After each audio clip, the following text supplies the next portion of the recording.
जी को शास्त्र दान करें।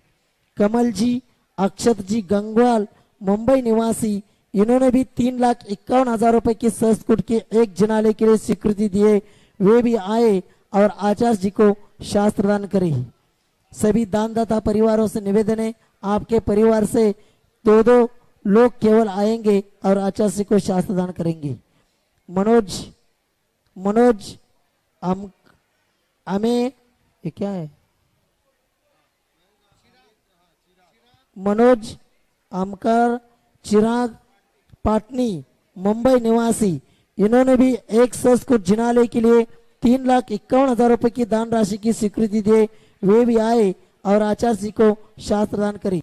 सुरेंद्र जैन, शकुन जैन, बसंत जैन, ये भी मुंबई निवासी MP ग्वालियर निवासी है, इन्होंने भी एक 3,51,000 रुपए का संस्कृत जिनालय की स्वीकृति दिए, वे भी आए और आचार्य जी को शास्त्र दान करे।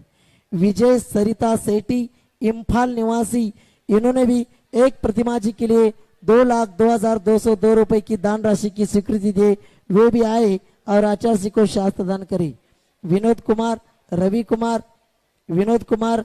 कुमार दीपक कुमार पाटनी गुवाहाटी आसाम निवासी, इन्होंने संस्कृत की एक वेदी 1,11,111 रुपए की दान स्वीकृति दिए, वे भी आए और आचार्य जी को शास्त्र दान करे।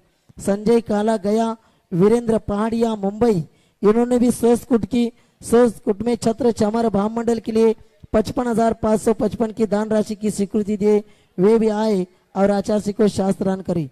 सौ सुषमा जैन, मानव जैन झालरा पाटन, इन्होंने भी 55,555 की दान स्वीकृति दिए, वे भी आए और आचार्य जी को शास्त्र दान करे।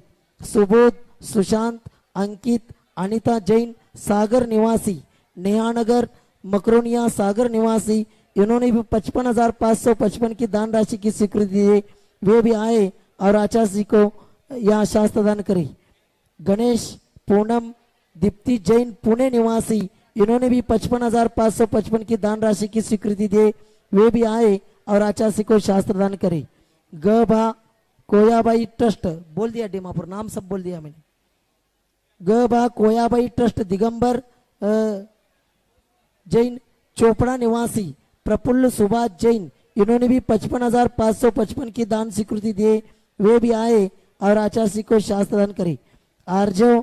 आर्जव अथर्व पिता स्वर्गीय मनीष प्लास्टिक, इन्होंने भी श्रीमती अंथुल जैन नागपुर निवासी, इन्होंने भी छत्र चामर भामंडल के लिए 55,555 की दान राशि की स्वीकृति दे, वे भी आए और आचार्य जी को शास्त्र दान करे। मीना जमधाड़े, सुधा पाटिल बेलगांव निवासी, बेलगांव कर्नाटक निवासी, इन्होंने भी 55,555 की दान स्वीकृति दे, वे भी आए और आचार्य जी को शास्त्र दान करे। वीरेंद्र नेमीचंद्र वीरेंद्र जैन पहाड़िया मुंबई निवासी, इन्होंने भी 55,555 की दान स्वीकृति दिए, वे भी आए और आचार्य जी को शास्त्र दान करे। शांतिनाथ मानिकराव कंदले लातूर निवासी, शांतिनाथ मानिकराव कंदले लातूर निवासी, इन्होंने भी 1,11,111 रुपए की दान राशि की स्वीकृति दे, वे भी आए और आचार्य जी के चरणों में आचार्य जी को शास्त्र दान करे। हर्षद भाई सूरत, वे भी आए और आचार्य जी के चरणों में श्रीफल अर्पण करके आशीर्वाद प्राप्त करे। नेहा सचिन जैन, राकेश रचना जैन, मीनल मिक्की जैन सागर निवासी, इन्होंने भी सुवर्ण दान दिया है, वे भी आए और आचार्य जी के चरणों में श्रीफल अर्पण करके आशीर्वाद प्राप्त करे। इसी के साथ यहाँ आज हरोली से लगभग 3 बसेस आई है, उनके भी प्रतिनिधि के रूप में एक अध्यक्ष केवल आएंगे और आचार्य जी के चरणों में श्रीफल अर्पण करके निवेदन करेंगे।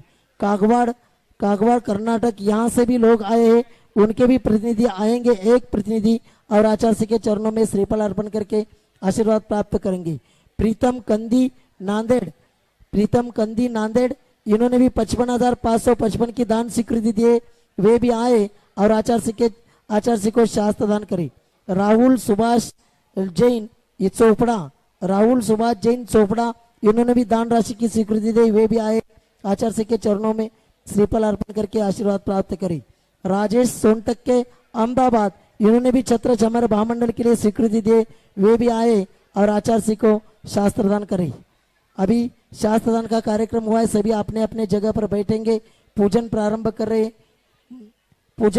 कर रहे सभी लोगों को निवेदन है अपने अपने स्थान पर बैठेंगे।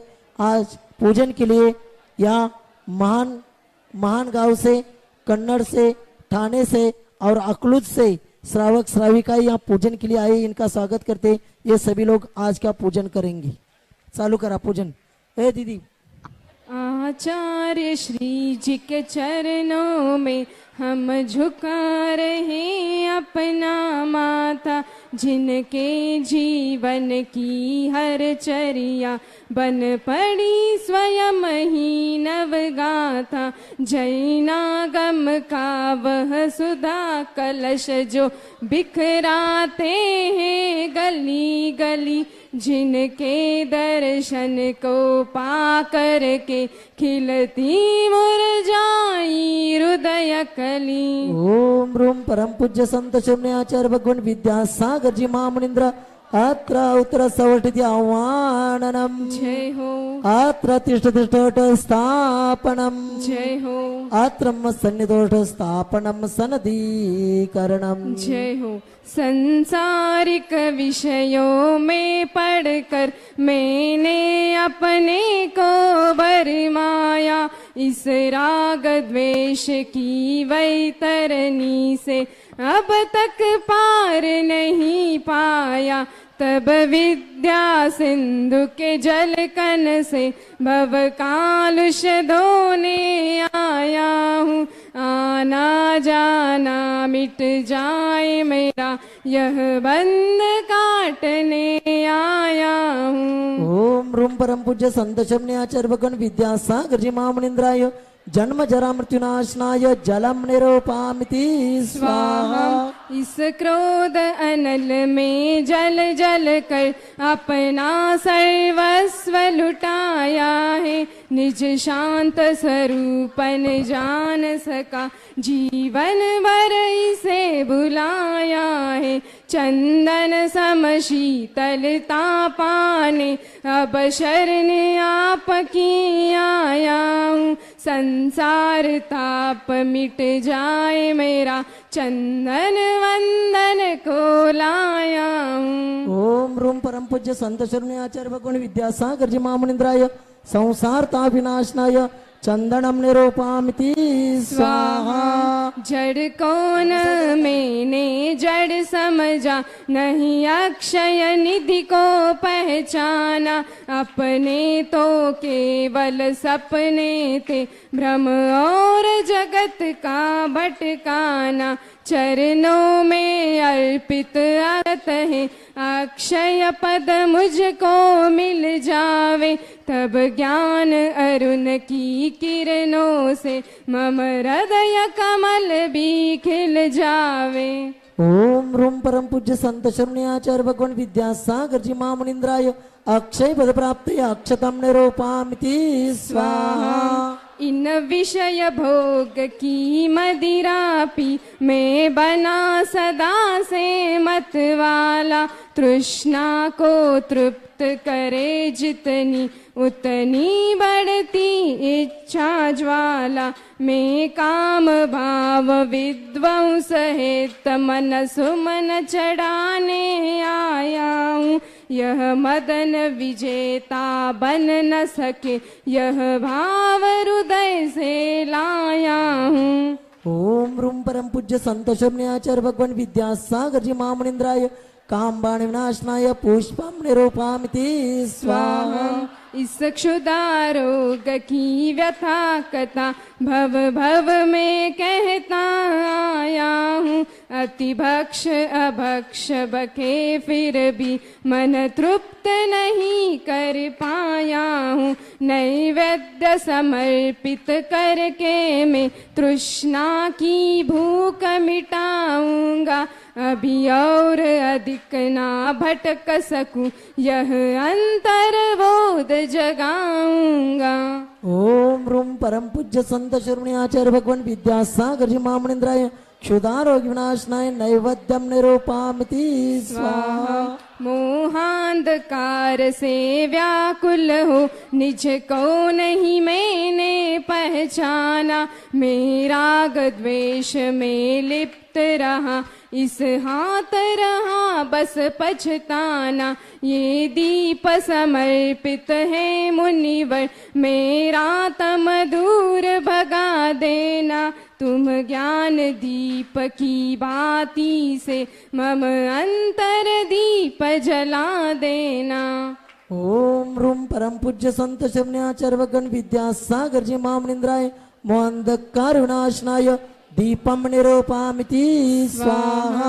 इन अशुभ कर्म ने घेरा है मैंने अब तक यह माना था, बस पाप कर्म तज पुण्य कर्म को चाह रहा अपनाना था। शुभ अशुभ कर्म सब रिपुदल है मैं इन्हें जलाने आया हूँ, इसीलिए गुरु जी के चरणों में अब धूप चढ़ाने आया हूँ। ओम रूम परम पूज्य संत शमन्याचार्य भगवान विद्यासागर जी महामनिंद्राय अट्टकर्मदानाय धूपम निरूपामिति स्वाहा। भोगों को इतना भोगा कि खुद को ही भोग बना डाला, साध्य और साधक का अंतर मैंने आज मिटा डाला। मैं चिदानंद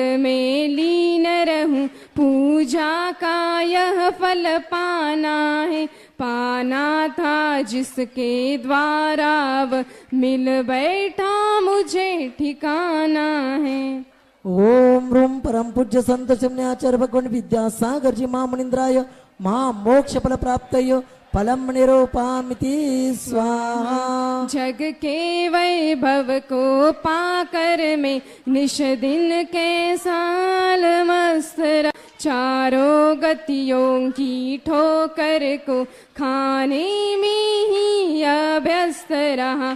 मैं हूँ स्वतंत्र ज्ञाता दृष्टा मेरा पर से क्या नाता है, कैसे अनर्घ्य पद पा जाऊं यह अरुण भावना भाता है। ओम रूम परम पूज्य संत शमन्याचार्य भगवान विद्यासागर जी महामनिंद्राय अनर्घ्य पद प्राप्तये अर्घ्यम निरूपामिति स्वाहा। भावों की निर्मल सरिता में अवगाहन करने आया हूँ, सबका सारा दुख दर्द हरो यह अर्घ्य भेंटने लाया हूँ। हे तपो मूर्ति है आराधक है योगीश्वर है महासंत, यह अरुण कामना देख सके युग युग तक आगामी बसंत। ओम रूम परम पूज्य संत शमन्याचार्य भगवान विद्यासागर जी महामनिंद्राय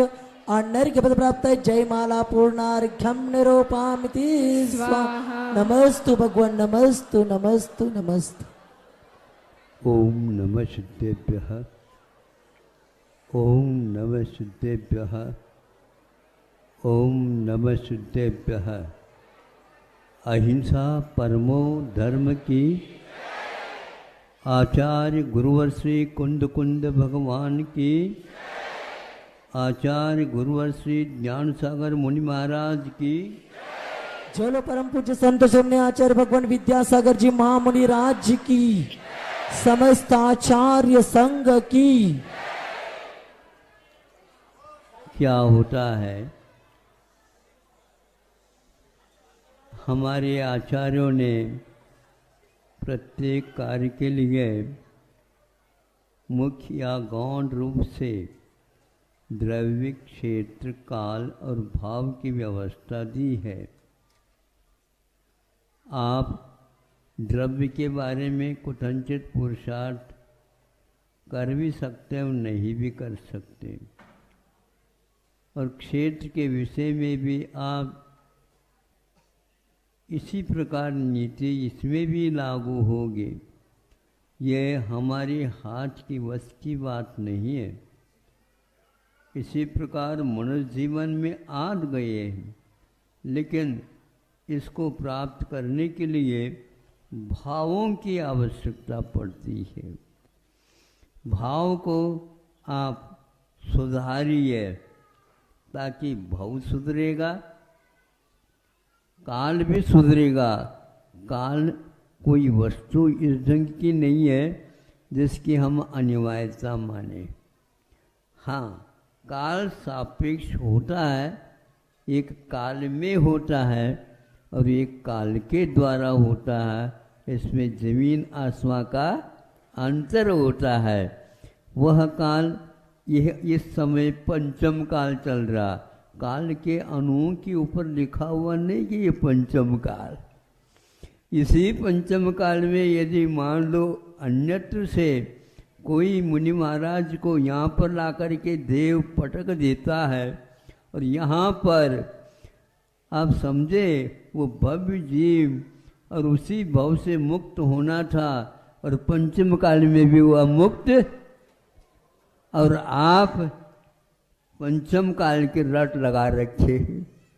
काल हमारे परिणामों के एक प्रकार से प्रतीक बन सकते हैं, सिंबल जिसको बोलते हैं बन सकता है, लेकिन उसमें वह गुण नहीं है जो अपने भावों में रहता है।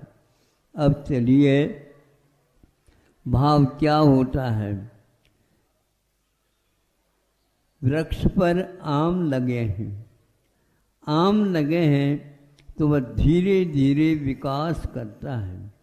पहले वह फूल के रूप में आया, फिर बाद में धीरे धीरे फूल सूख गया और वह आम धीरे धीरे पनपने लगा।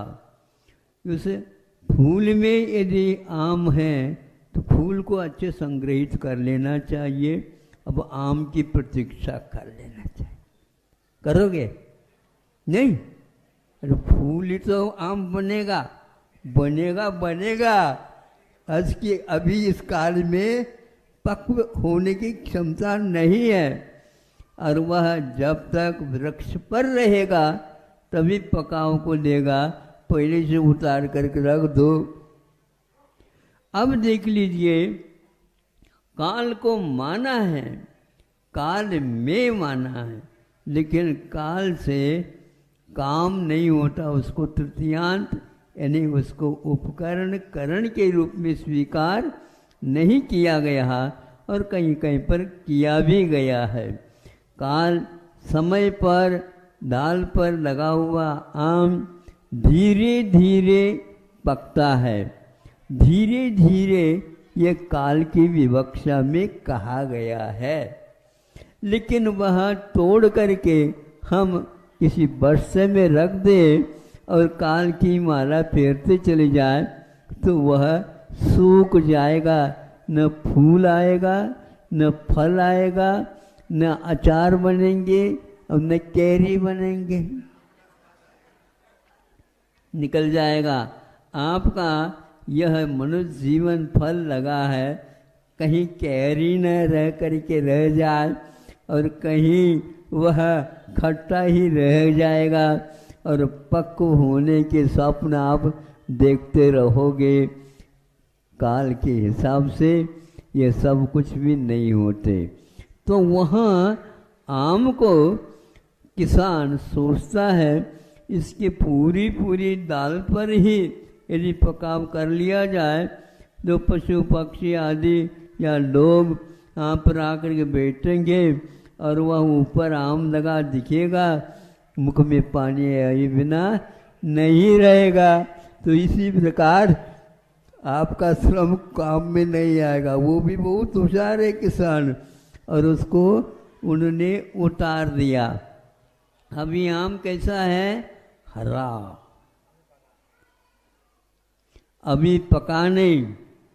उसने एक बार उसको निकाल दिया, एक को या दो को, और सोचता है ये पकने योग्य है क्या? नहीं। आप तो खाने की वो बात करते हो, लेकिन वह किसान नहीं।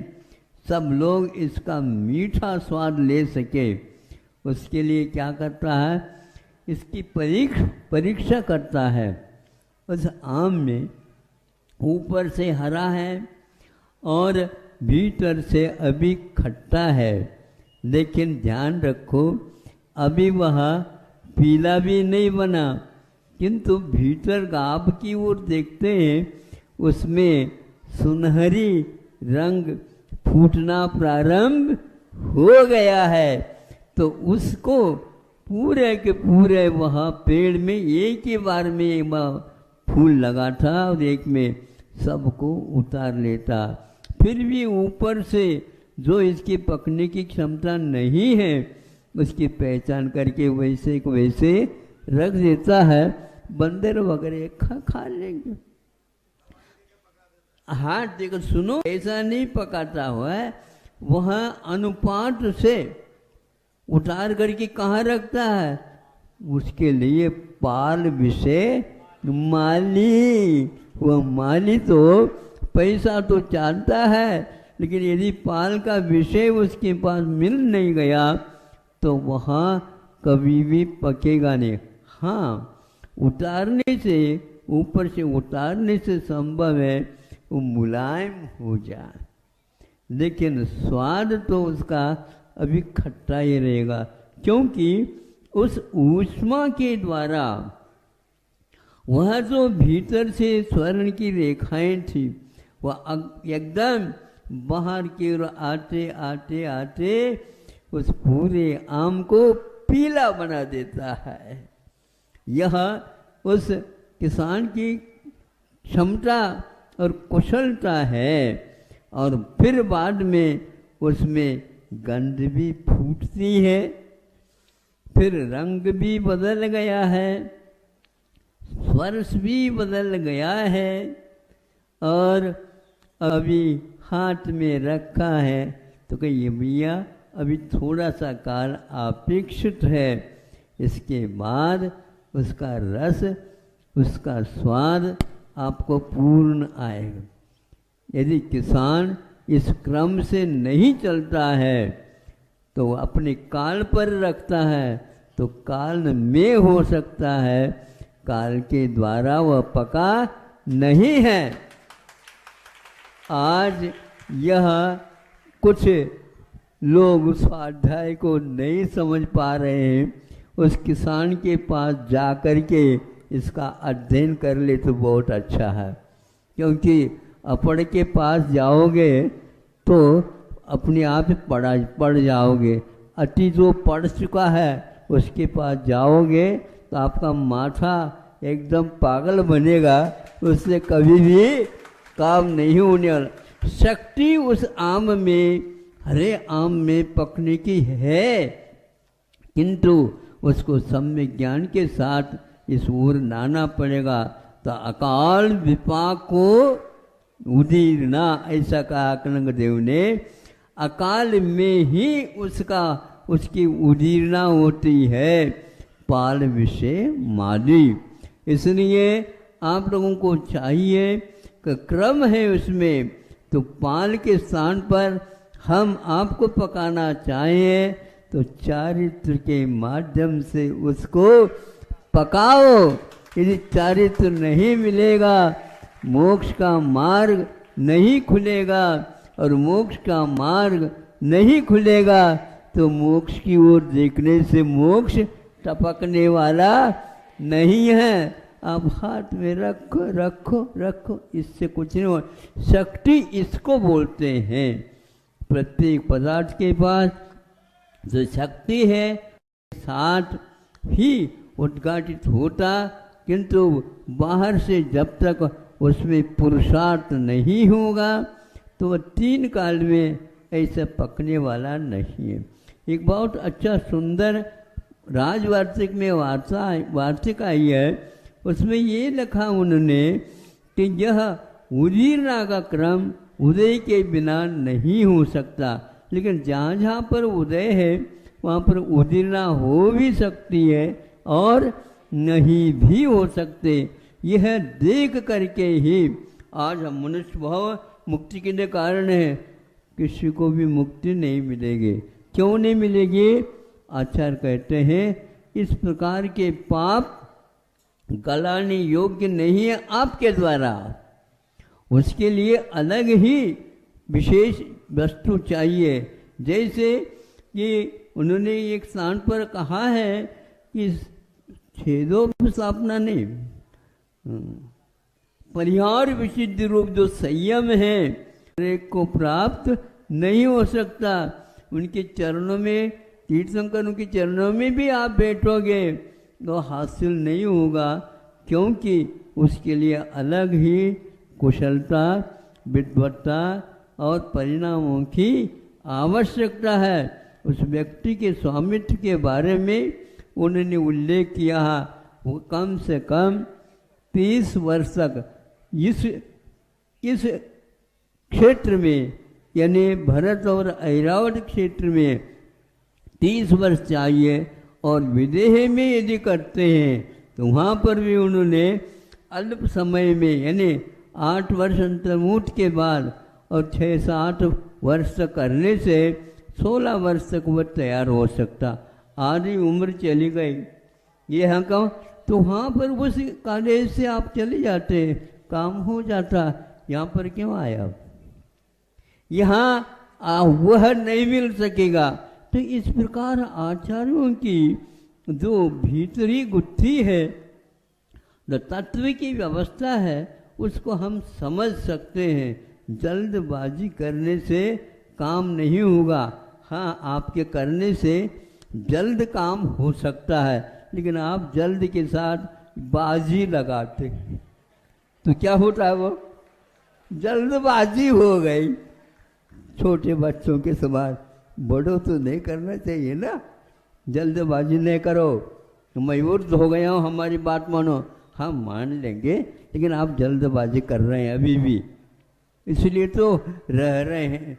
अब घर में आज तक रिकॉर्ड देख लो, घर में किसी को केवल ज्ञान क्यों नहीं हुआ? जब तीर्थंकर है, अरे उनका तो ठेका ले रखा है, करके रहेंगे। हाँ रहेंगे, हम पूछना उनको चाहते हैं। आपका वज्र से नाराज संगनन भी है, ये समझे। ज्ञान तो विपुल मात्रा में है, दीक्षित होते ही श्रुत केवली भी आप बन जाते हैं। अवधि ज्ञान भी है, मनपर ज्ञान भी है, और मति ज्ञान श्रुत ज्ञान भी है, और दीर्घ संगणन भी है, और 6 महीने तक प्रतिमा योग धारण करने की क्षमता भी है। तो वहीं पर एक कमरे में बैठ करके ये प्रश्न हल्का नहीं है, ध्यान रखो। हाँ, ये प्रश्न आपको ऐसा झकझोर देगा, 3 काल में नहीं हो सकता। क्योंकि घर में आज तक आप रह गए, लेकिन तीर्थंकर हो या न हो इससे कोई मतलब नहीं। उसके लिए तो आपको वहाँ पर जाना ही पड़ेगा। कहाँ पर जाना पड़ेगा? पहले घर से बाहर निकलो। और विश्वनाथ भगवान को एक प्रकार से जबरदस्ती इंद्र ने हाँ, एक और नीलांजला, एक नीलांजला नहीं महाराज, एक और नीलांजला का नाटक दिखाया। ये नाटक का रहस्य भगवान ने तो पकड़ लिया, बाकी सब यूं यूं गर्दन करते हुए बैठे हैं। उठ जाओ, भगवान वैराग्य लेकर के बाहर चले गए। बाहर क्यों चले गए? अरे तथ्य तो समझ में आ गया, अभी तक तथ्य समझ में नहीं आया था। 12 भावनाओं के चिंतन के बिना आप बाहर नहीं निकल सकोगे। राजा राणा छत्रपति कर रहे, कह रहे हैं, और ऊपर छत्र है क्या देख रहे हैं। ये 12 भावना नहीं है, 16 कार भावना में तो चल जाएगा। असंयम के साथ तो वह प्रकृति बन सकती है, लेकिन तीर्थंकर प्रकृति का बंध यदि हुआ है तो वह आपको ऐसा नहीं कहेगा तुम बाहर चलो, वो नहीं कहेगा। उसके द्वारा जगत कल्याण भी हो जाएगा, आपका भी कल्याण हो जाएगा, निश्चित बात है। लेकिन आप समझो यह रहस्य है। इसलिए प्रत्येक महापुरुष तीर्थंकर जहाँ कहीं भी है, वह घर से बाहर निकलने के उपरांत ही बुद्धि सही सही काम करती है। नहीं है तो ये मेरा और ये तेरा तीर्थंकर को भी नहीं छूटता है, ध्यान रखो। किंतु ऐसे भी आज स्वाध्यायशील मानते हैं अपने आप को, लेकिन इस सूत्र को वो समझ नहीं सके। अभी भगवान से प्रार्थना करता हूँ सबको ये बात समझ में आ जाए, लेकिन सर्वप्रथम तीर्थंकरों को आ जाए समझ में, तो उसके साथ साथ हजारों व्यक्तियों का भी कल्याण हो। लेकिन अभी वो बाहर निकल ही नहीं रहे। हाँ, अभी वो बाहर निकल ही नहीं रहे। और इंद्र ने कोशिश की, अभी ऐसे नहीं निकल सकते। कैसे निकलेंगे? वह स्वयं नहीं, ये निमित्त बोलते हैं इसको। और उस निमित्त में क्या है? यह प्रत्येक बुद्ध में आता है, स्वयं बुद्ध में नहीं आता। कुछ लोगों को इशारा देना पड़ता है, कुछ लोगों को सारा दे दे पूरा तो भी नहीं होता, और कुछ लोगों के सामने इशारा की भी कोई आवश्यकता नहीं होती। ऐसे भगवान होते जो स्वयं बुद्ध कहलाते हैं। और ये प्रत्येक बुद्ध में आ गए, ये स्वयं बुद्ध में नहीं आते। इस प्रकार के एक ग्रेड में कौन कौन पास होता है, ये छुपाए रखा जाता है। नहीं समझे? क्योंकि उन 90 से लेकर के 100 तक ये सब एक ग्रेड है। तो पार्श्वनाथ भगवान भी एक ग्रेड में आ गए, और वृषभनाथ भी एक ग्रेड में आ गए, और महावीर और भी वासुपूजनाथ भगवान वह स्वयं 99 को भी पूर्ण करके 99 पॉइंट उसको भी पूर्ण करके 60% यदि बन गए तो वासुपूजनाथ इत्यादि को बन गए। इनको स्वयंभू कहेंगे। और वृषभनाथ भगवान को प्रत्येक बुद्ध कहेंगे। और जो व्यक्ति इस रहस्य को नहीं समझ रहा उसको हम क्या कहेंगे?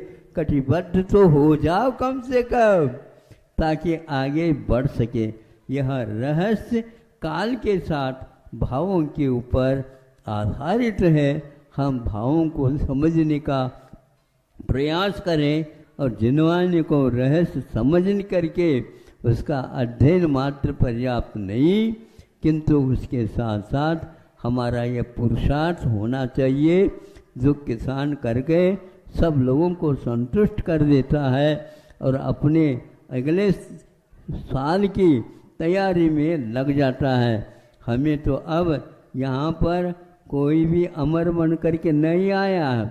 ध्यान रखना, कुछ समय के लिए आप लोगों को कुर्सी मिली है, फिर बाद में उसको खिसका देंगे पीछे से। उठिए, जल्दी करिए। जल्दी क्यों? सीट तो हमारी यहाँ रख लीजिए, लेकिन ये नाई का दुकान है, दूसरा कड़ा है। नहीं समझे? 5 साल के लिए हमने दिया था। उठो, सबको उठना पड़ेगा। भले ही आप पुनः जीत करके आ सकते हैं, किंतु आपको वहाँ से उठना ही पड़ेगा। समय के अनुसार आपको यहाँ पर अपने कार्य को पूर्ण करते हुए उस ओर कदम बढ़ाते हुए, इसलिए अकाल में ही एक प्रकार से मुक्ति होती है, जिसको विपाक, विचय, धर्म, ध्यान आदि कहा गया है। वह समय पर नहीं, हाँ, वह स्वमुख से भी हो सकता है, पर मुख से भी कर्म का फल मिल सकता है। किंतु वह निर्जरा जो होती है, वहाँ अविपाक निर्जरा से ही मुक्ति होती है। ये श्रद्धान हुए बिना किसी को सम्यक दर्शन भी नहीं हो सकता। समय पर काम हो जाएगा, समय पर सब कुछ काम हो सकता है, लेकिन मृत्यु का खेल समय पर, समय पूर्ण होने के बाद ही होता है। ऐसा यह सिद्धांत है। आप लोग इसको समझ करके, मंथन करके अच्छे ढंग से इसमें पारायणता प्राप्त करो और करने योग्य कार्य की ओर पहले देखो। आखिर निमित्त होते हुए भी निमित्त में काम नहीं होता, निमित्त के द्वारा भी होता है, लेकिन द्वारा हो करके भी आपका भाव उसमें प्रधान है। उस भाव के द्वारा ये काम होगा, आपके द्वारा होगा, लेकिन आपके मन चाहे करने से नहीं होगा। जल्दी भी हो सकता है, लेकिन जल्दबाजी में कोई विकार ठीक नहीं होगा। सबका दिमाग ठिकाने पर आ जाए, सबका दिमाग ठिकाने पर आ जाए, दुकाने पर न जा। अहिंसा परमो धर्म। चलो परम पूज्य संत शिवने आचार्य भगवान विद्यासागर जी महामुनि राज की, समस्त आचार्य संघ की।